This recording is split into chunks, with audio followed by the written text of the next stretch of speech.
प्यारे विद्यार्थियों, स्वागत है एक बार फिर से भगवती ऑनलाइन क्लासेज में। तो जो भी विद्यार्थी बीएसटीसी एग्जाम 2025 की तैयारी कर रहे हो, चाहे आप पीटीटी एग्जाम 2025 की तैयारी कर रहे हो और आपको पहले बार में अपना सिलेक्शन लेना है, तो आज के क्लास में मैं आपको टॉप 35 प्रश्न करवाने वाला हूँ। कितने प्रश्न है? टॉप 35 प्रश्न करवाने वाला हूँ, जिसमें से आपके 15 से 20 प्रश्न है। 15 से 20 प्रश्न है आपकी परीक्षा के अंदर है वो बहु आने वाले।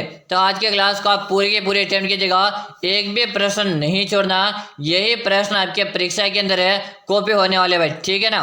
तो पहला प्रश्न आप सभी से पूछा कि मारवाड़ का प्रताप किसे कहा जाता है? राव गंगा, राव जोधा, राव मालदेव या राव चंद्रसेन को? पहला ही प्रश्न है। पहला प्रश्न को आप स्टार लगा लीजिएगा, कॉपी और पेन साथ में लेके बैठेगा। जिस क्वेश्चन को मैं स्टार लगाऊंगा आप उसे नोट कर लीजिएगा। मारवाड़ का प्रताप आपसे पूछा जो कि राव चंद्रसेन को कहा जाता।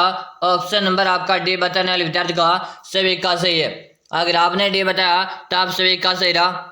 चलो अगला प्रश्न आपके सामने, डांग के रानी किस जिले को कहा जाता है? बताएंगे सभी विद्यार्थी। डांग के रानी किस जिले को कहा जाता? आपके जैसलमेर है, टोंक है, करौली या आपके धौलपुर को?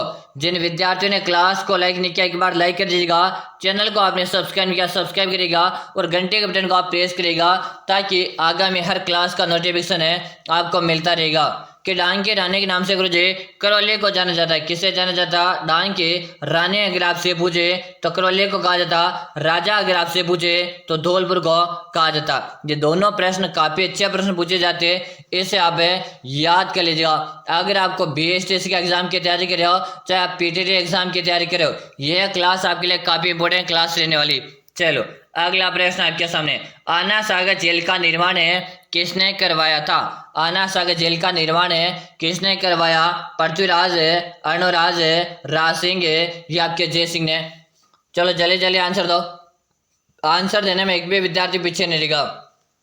काफी अच्छा अपने आपसे पूछा, आना सागर झील का निर्माण किसने करवाया था? तो आपके अर्णोराज ने करवाया था। ऑप्शन नंबर यहाँ पे बी से रहेगा। जो भी विद्यार्थी बे बता रहे, बे बताने वाले विद्यार्थी का सभी का सही आंसर है।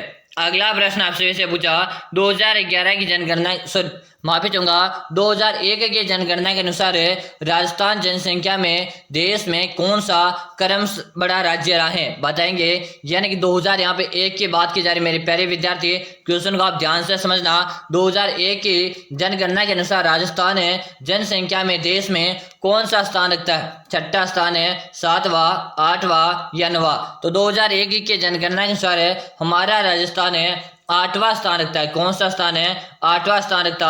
ऑप्शन यहाँ पे सी रहेगा। आप सभी विद्यार्थी बता दो, आज की क्लास में टॉप है 35 प्रश्न करेंगे, तो आपको 35 में से 35 अटेम्प्ट करना। एंड में आपको कमेंट करके बताना आपके कितने प्रश्न सही हुए। चलो अगला प्रश्न आपके सामने।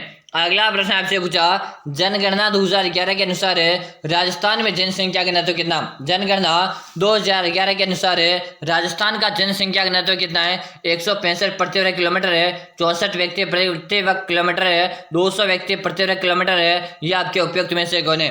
तो हमारे राजस्थान का जो जनसंख्या घनत्व है यह आपका 200 व्यक्ति प्रति वर्ग किलोमीटर है, यानी कि आपका ऑप्शन नंबर है से बताना लगा से।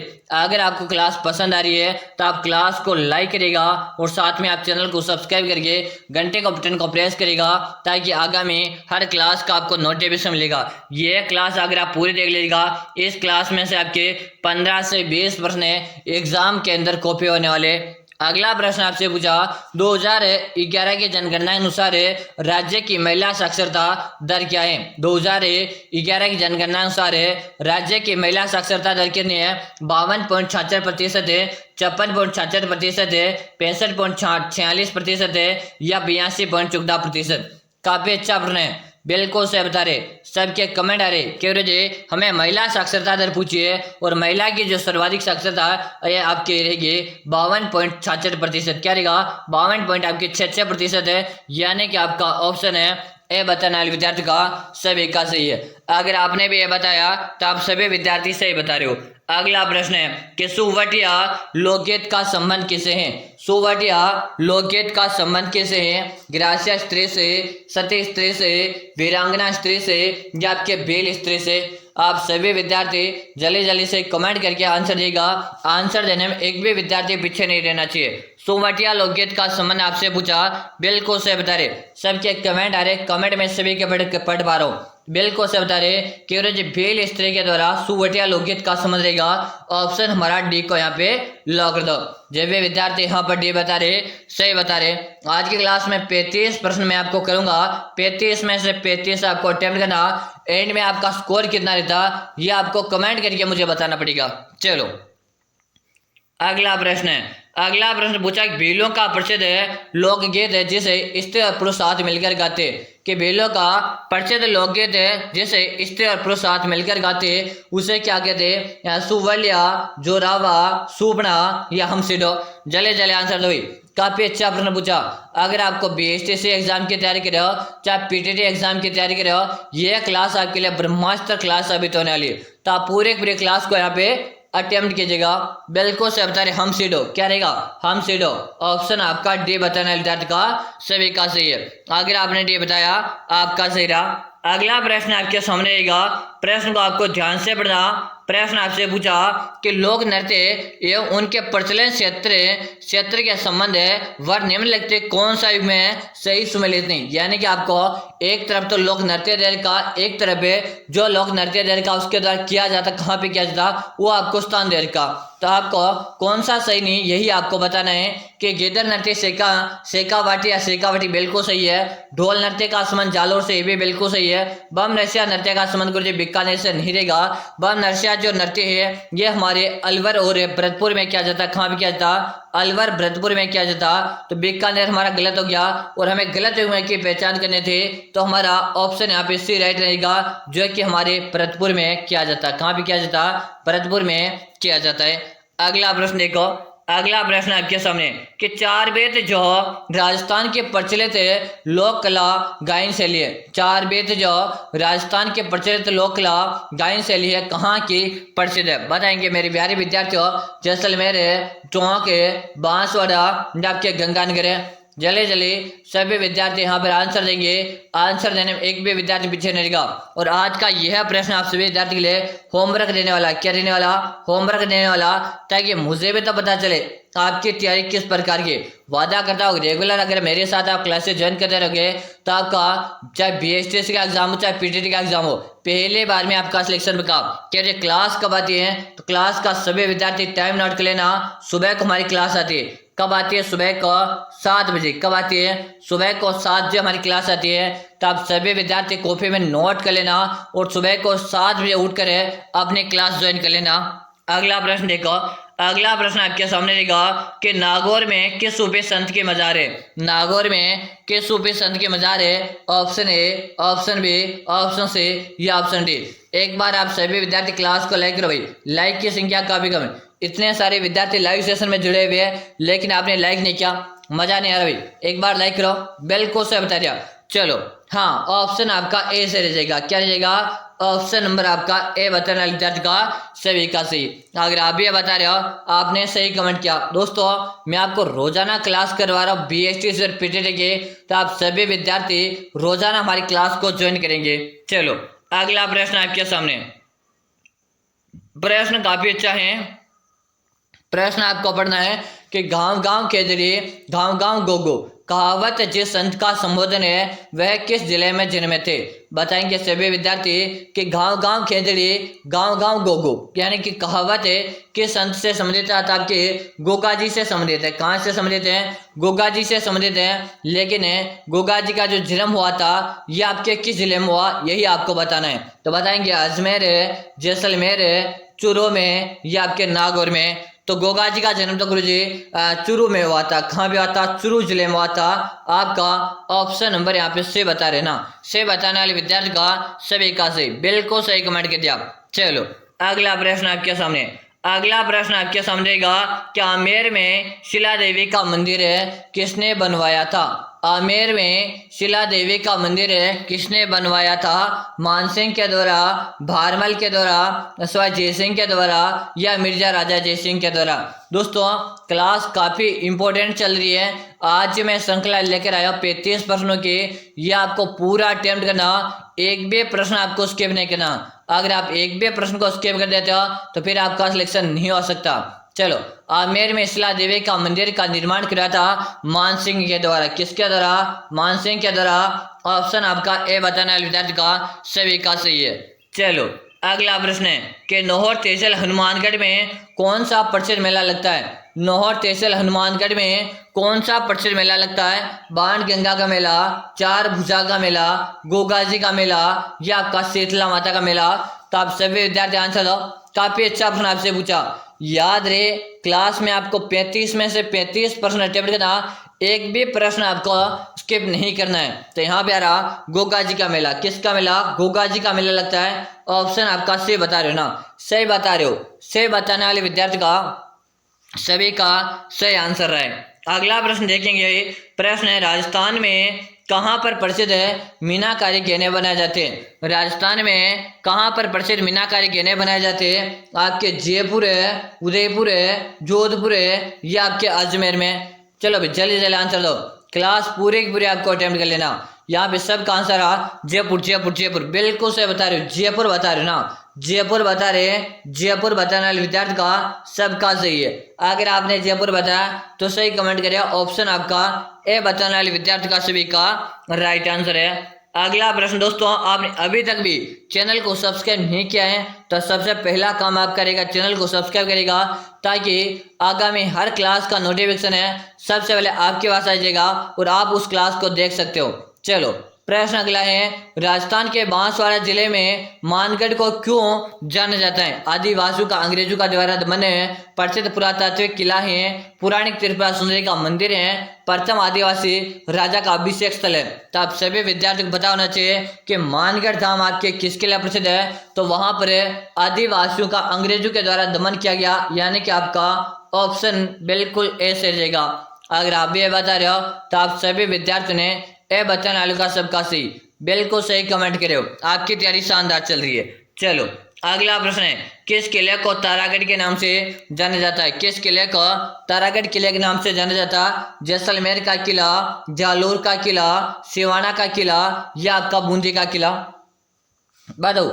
तारागढ़ दुर्ग के यहाँ पर बात की जा रही है दोस्तों। तारागढ़ के दुर्ग हमारे राजस्थान में दो जगह पर है। एक तो तारागढ़ का दुर्ग आपके अजमेर में है, एक तारागढ़ का दुर्ग गुरुजी बूंदी में है। ऑप्शन में कौन सा दे रखा? ऑप्शन है गुरुजी में बूंदी दे रखा।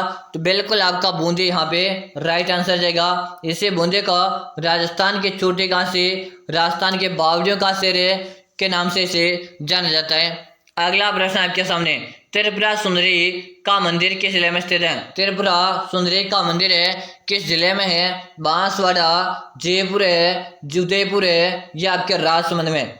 चलो जल्दी जल्दी आंसर दो। बिल्कुल सही बता रहे। त्रिपुरा सुंदरी का मंदिर कहाँ पर है? तो आपके गुरुजी यहाँ पे सभी विद्यार्थी बताए तलवाड़ा में। त्रिपुरा सुंदरी माता का मंदिर कहाँ पर है?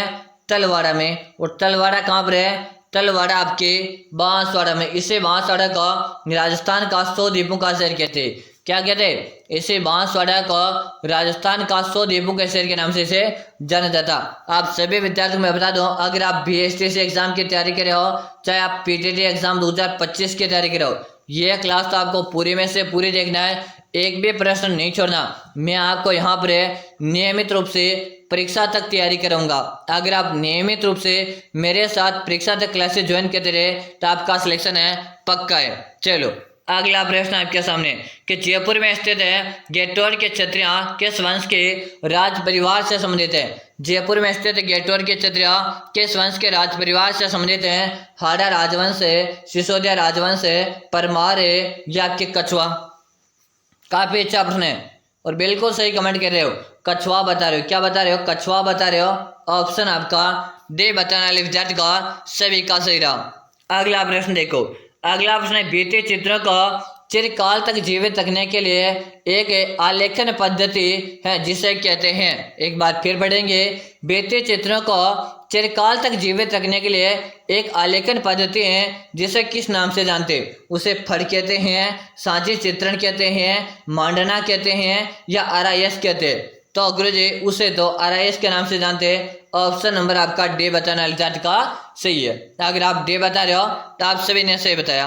अगला प्रश्न देखो कि हाड़ौती बोली राजस्थान के किस क्षेत्र में प्राय नहीं बोली जाती है। बता दो भाई, यहाँ पे आपको क्या नाम दिया कि हाड़ौती बोली नहीं बोले जाने वाला आपको जिला बता देना। तो दोस्तों हाड़ौती बोली हमारे राजस्थान में एक तो आपके कोटा में बोली जाती है। कहाँ पर है? कोटा। एक आपके बूंदी में बोली जाती है, एक आपके 12 जिले में बोली जाती है, एक आपके झालावाड़ जिले में हाड़ौती बोली जाती है। तो बूंदी, कोटा, झालावाड़, 3 तो आपका सही गया। लेकिन यहाँ पे भरतपुर जो जिला देर का, इसमें आपके हाड़ौती बोली नहीं बोली जाती है और हमें यहाँ पे नहीं वाला चाहिए। तो बिल्कुल आपका ऑप्शन ए बता रहे जिन विद्यार्थी का सभी का सही। अगला प्रश्न है चंद्रवर्धाय द्वारा रचित ग्रंथ है। चंद्रवर्धाय द्वारा रचित ग्रंथ कौन सा? पृथ्वीराज रासो, अलाहाखंड है, कामायनी या इनमें से कोई नहीं। तो दोस्तों बात की जा रही पृथ्वीराज बात की जाए चंद्रवर्धाय के द्वारा, और चंद्रवर्धाय के द्वारा पृथ्वीराज रासो लिखा गया है। किसके द्वारा? चंद्रवर्धाय के द्वारा पृथ्वीराज रासो लिखा गया। ऑप्शन नंबर आप ए बता रहे हो ना, सही। दोस्तों क्लास का टाइम नोट कर लो, प्रतिदिन है सुबह को 7 बजे हमारी लाइव क्लास को ज्वाइन किया करो भाई। कब? सुबह को 7 बजे। मजा ही कुछ अलग रहता है लाइव क्लास में पढ़ने का। अगला प्रश्न आप सभी के सामने है, राजस्थान का उच्च न्यायालय की मुख्य पीठ किस शहर में स्थित है? राजस्थान के उच्च न्यायालय की मुख्य पीठ किस शहर में स्थित है? आपके जयपुर है, जोधपुर है, कोटा या आपके उदयपुर है? क्या करो, उदयपुर को राजस्थान की झीलों की नगरी कहते हैं, यहीं पे कोटा को राजस्थान की शिक्षा नगरी कहते हैं, यहीं पे आपके जोधपुर को राजस्थान के नीले नगरी कहा जाता। और यहाँ पर बात की जाए उच्च न्यायालय की मुख्य पीठ है जो कि आपके जोधपुर में। कहाँ पर रहेगी? जोधपुर में रहेगी। जो भी विद्यार्थी यहाँ पर है जोधपुर बता रहे हैं, सही बता रहे, जोधपुर बताने वाले विद्यार्थी का सभी का सही है। अगला प्रश्न आपके सामने कि राजस्व बोर्ड का मुख्यालय कहाँ है? राजस्व बोर्ड का मुख्यालय कहाँ पर है? आपके बीकानेर है, अजमेर है, जयपुर है या आपके उदयपुर में? तो राजस्व बोर्ड का जो मुख्यालय है ये आपके कहाँ पर है? तो बिल्कुल सभी के कमेंट आ रहे अजमेर में। कहाँ पर? अजमेर। जो भी विद्यार्थी यहाँ पर ऑप्शन नंबर बी बता रहे, वे बताने वाले विद्यार्थी का सभी का सही। दोस्तों आज की क्लास में आपको टॉप है 35 प्रश्न करूंगा। अगर आप 35 में से 35 अटेम्प्ट कर रहे हो, अगर आपका स्कोर 25 प्लस भी आ रहा तो मान के चलो आपकी तैयारी बेहतरीन चल रही है। अगला प्रश्न आपके सामने, 2.5 दिन का जोबड़ा कहाँ पे स्थित है? बताएंगे सभी विद्यार्थी 2.5 दिन का जोबड़ा कहाँ पे स्थित है? अजमेर है, बीकानेर है, उदयपुर है या आपके कोटा में? एक बार सभी विद्यार्थी क्लास को भी लाइक कर दो भाई, लाइक की संख्या काफी कम है। साथ में आप चैनल को भी सब्सक्राइब करो ताकि आगामी सुबह को 7 जो क्लास आएगी ना उसका नोटिफिकेशन आपको मिल जाएगा। बिल्कुल से बता रहे 2.5 दिन का जोबड़ा हमारे अजमेर में। कहाँ पर है? अजमेर में। आज जहाँ पर 2.5 दिन का जोबड़ा है वहां पर पहले क्या थी? संस्कृत है पाठशाला थी। क्या थी? संस्कृत है पाठशाला थी। ठीक है, चलो अगला प्रश्न आपके सामने। प्रश्न को आपको समझना है। प्रश्न आपसे पूछा राजस्थान में पूर्णतः बहने वाली सबसे लंबी नदी बता दो। कि राजस्थान में पूर्णतः बहने वाली सबसे लंबी नदी कौन सी रहेगी? आपके माही नदी, चंबल नदी, बनास नदी या लूणी नदी?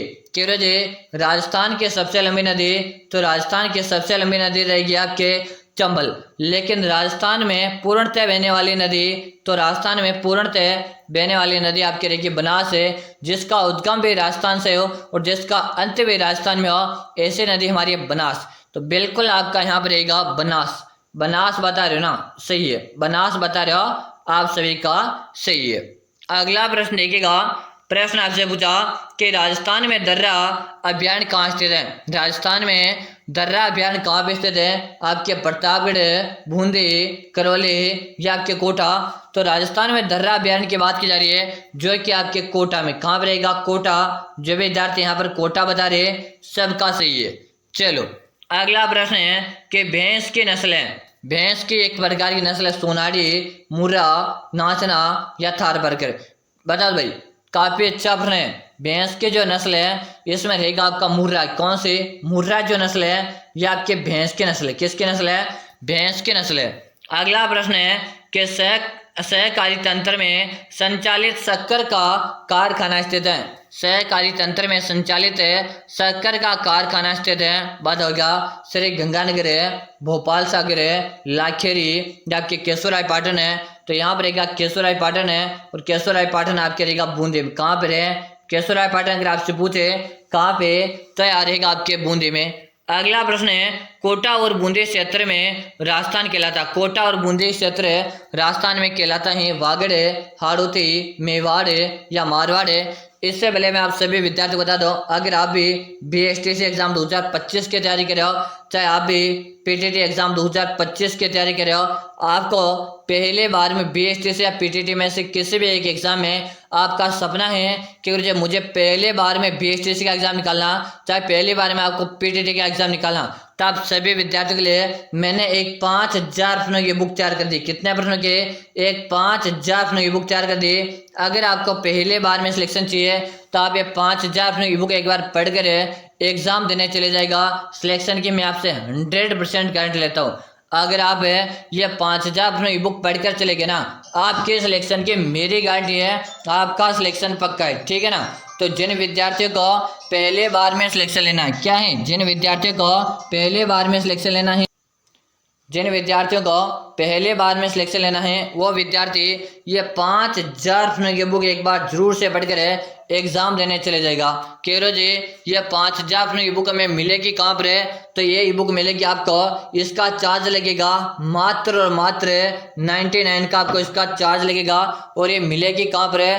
तो नंबर नोट करेंगे सभी विद्यार्थी, नंबर नोट करो 6367 है 25 है 6234। इसी नंबर पे आपको क्या करना है? 99 रुपये का पेमेंट करना है। क्या करना है? इसी नंबर पे आपको 99 रुपये का पेमेंट करके आपको मुझे इसी नंबर पे उसका व्हाट्सएप पे स्क्रीनशॉट डालना है। कहाँ पे डालना? 6367 है 25 है 6234 है। इसी नंबर पे आप 99 रुपये का पेमेंट करिएगा। इसी नंबर पे आप मुझे उसका व्हाट्सएप पे स्क्रीनशॉट भेज देना। जैसे ही भेज दोगे ना, उसके 5 मिनट के अंदर आपको ये 5000 प्रश्नों की बुक मिल जाएगी, ठीक है ना। वादा करता हूँ अगर आप ये बुक पढ़कर एग्जाम देने चले गए, चाहे आपका बीएसटीसी का एग्जाम हो चाहे आपका पीटीटी का एग्जाम हो, पहले बार में आप क्लियर कर लोगे, ठीक है ना। तो ऊपर सीमित विद्यार्थियों के लिए है, ऊपर आपके हाथ से निकल ना जाए, ठीक है। चलो अब क्वेश्चन में ध्यान दो। कोटा और बूंदी क्षेत्र में राजस्थान कहलाता है। तो कोटा बूंदी का जो क्षेत्र था ये आपका हाड़ौती क्षेत्र में आता है। किस में आता? हाड़ौती क्षेत्र में आता है। यानी कि आपका ऑप्शन नंबर बी बता रहे ना, बे बताने वाले का सभी का सही है। अगला प्रश्न आपके सामने है कि निम्न में से किस नदी के किनारे स्थित है गणेश्वर में ताम्र युगीन सभ्यता के अवशेष पाए गए? यानी कि तुम युग यानी कि ताम्र युगीन सभ्यता के अवशेष पाए गए हैं। कांतली नदी, लूणी नदी, चंबल नदी या आपके बनास नदी। तो कांतली नदी के किनारे बिल्कुल सही बता रहे, ऑप्शन आपका ए बताने वाले का सही। अगला प्रश्न है आपके कितने प्रश्न सही है? 20 प्लस है, 25 प्लस है, 23 प्लस है या 35 में से 35 आपके सही है। इसी के साथ अगर आपने क्लास को अभी तक लाइक नहीं किया, एक बार लाइक करो। चैनल को आपने सब्सक्राइब किया, सब्सक्राइब करो। घंटे के बटन को प्रेस करेगा ताकि आगामी हर क्लास का नोटिफिकेशन आपको मिलेगा। और याद रहे 5000 प्रश्नों की बुक एक बार आपको जरूर से पढ़ लेना अगर आपको पहले बार में अपना सिलेक्शन लेना। तो वादा करता हूँ जो विद्यार्थी इस बुक को पढ़ के एग्जाम देने चले गया उसका सिलेक्शन पक्का। तो वादा है मेरा, जो इसे पढ़ेगा उसका सिलेक्शन पक्का है। ऊपर सीमित विद्यार्थियों के लिए है, आपके हाथ से ऊपर निकलना नहीं चाहिए। फिर मिलते हैं सुबह को 7 बजे अगले क्लास में। तब तक ले जय हिंद, वंदे मातरम।